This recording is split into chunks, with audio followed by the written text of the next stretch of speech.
Hi everyone, let's change the size of row and column in Microsoft Excel.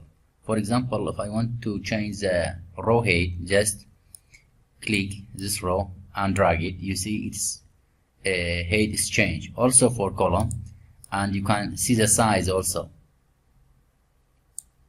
Good. If you want to change the size of several row, just select them and drag it. The size of all row is changes.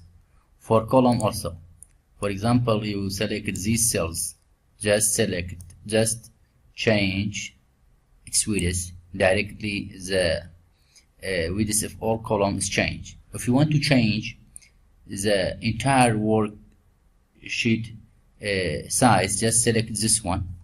You select it all and change its size from here. You can change. Also for column, it changes for all. Also we have another way. Just select the cell or select the column, right click, column width. You can change it, for example, to 20. Good.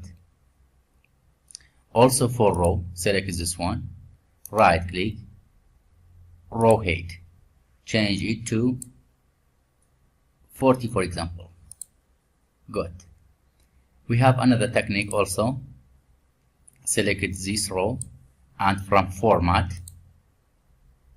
row height, you can change it for 25. Good.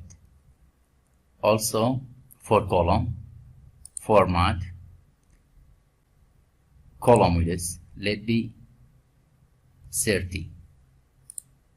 Good. Then for auto fit row height, if click it, directly it changes. In the same way, if you want to change it for the entire worksheet, just select this one and from format you can change the row height and column width. That's all. I hope it can be helpful. Have a nice time.